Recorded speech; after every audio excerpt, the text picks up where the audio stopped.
was hoping to see.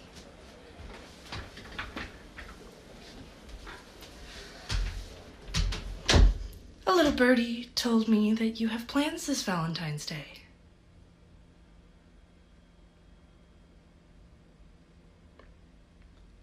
So it's true.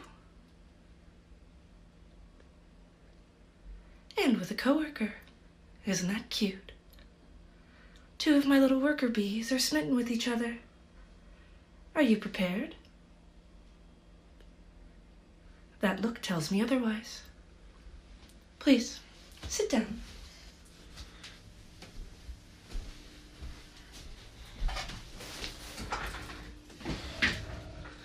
You're rather inexperienced with women, aren't you? You don't need to make any excuses. It's nothing to be ashamed of. Let's see if you're a good listener.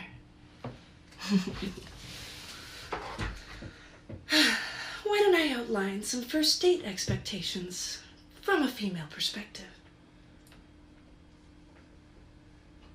You can relax. I just want to help. I care about both of you, so of course I want this to turn out well. But it's your date, so I have no control over what you choose to do. You're meeting her after work, I take it? Well, you have my full permission to run some errands while you're on the clock that day.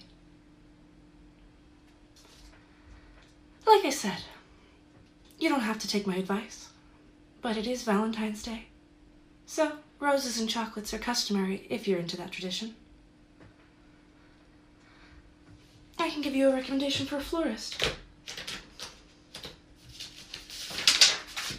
Just don't take too long. No trouble at all. Normally, on a first date, I'd suggest straying away from coming on too strong with gifts, but what girl doesn't want at least a single rose on Valentine's Day? Right. Now, you already said you're unprepared, so you should find out what she likes to do for fun. Dinner is great and all, but can put a lot of pressure on the conversation aspect.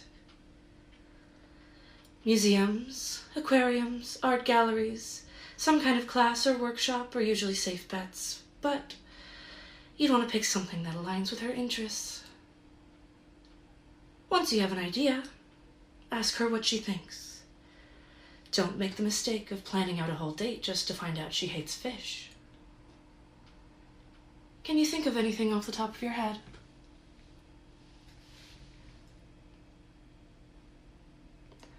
Looks like you need to do some more research.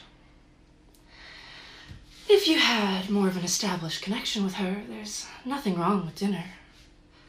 But conversation would obviously be the main activity of the date, so be mindful of a few things. I wouldn't focus too much on talking about yourself. It's quite endearing when someone genuinely wants to get to know you better. I would also be mindful of interrupting. Nobody likes being cut off mid-sentence. I'm talking. Match their energy. Make sure they're comfortable. Actually pay attention. Ask questions. Show that you're interested in what she's saying. Women are socialized to make others more comfortable. So, the more heavy lifting you do on your end, the more relaxed she may end up feeling. Makes sense? Work is an easy topic to discuss, especially given you're both devil hunters. So, ask her about who she works with, what devils she's encountered. Just try to keep it light. Don't pry into any trauma.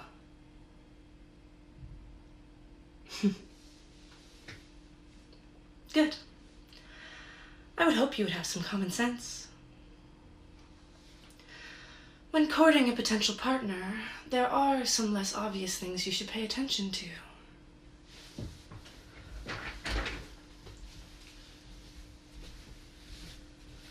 Body language. Is she making eye contact? Are her arms and legs crossed? Is she slumped back in her chair, or does she seem to be distracted? Basically, just pay attention and don't act like you're trying too hard. If she seems to be losing interest in whatever activity you may end up doing, don't be afraid to pivot. Some people like controlled spontaneity. Less about surprises and more about being prepared and flexible. Looks to me like you're pretty flexible. Speaking of which, how confident are you when it comes to being physical? Cheeky. Physical contact is a privilege, not a right, you know. You have to earn her affection through mutual understanding and respect. Don't assume anything or act impulsively. And never forget that women are not prizes to be won, but a potential partner that should be respected and cherished. Understand? Good. Boundaries don't have to be mysterious or unspoken. There's absolutely nothing wrong with asking to do something, whether that be holding hands, kissing, or more intimate activities. When it comes to sexual matters, the better you understand your partner, the better you'll both feel. I personally find it a turn-on when a partner asks my permission or checks in on how I'm feeling about something. Here's a pop quiz for you. No means... That's right. No means no. Not yes, not maybe. Not maybe I can be convinced. No. Disrespecting someone's boundaries and autonomy is possibly the worst thing you can do to someone. If I were to ever find out that you did something so vile to anybody, let alone another employee, well, let's just hope you know better, because you don't want to find out.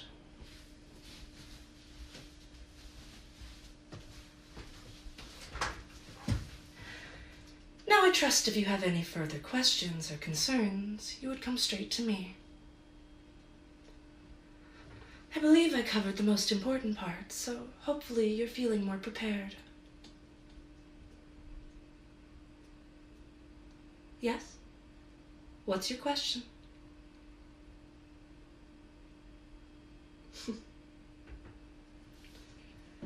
Do I have plans? Now, why would you want to know that? It's all right. Let's just say that I could have plans if I wanted to, and leave it at that. All right, that'll be all. Back to work. Don't die before your date.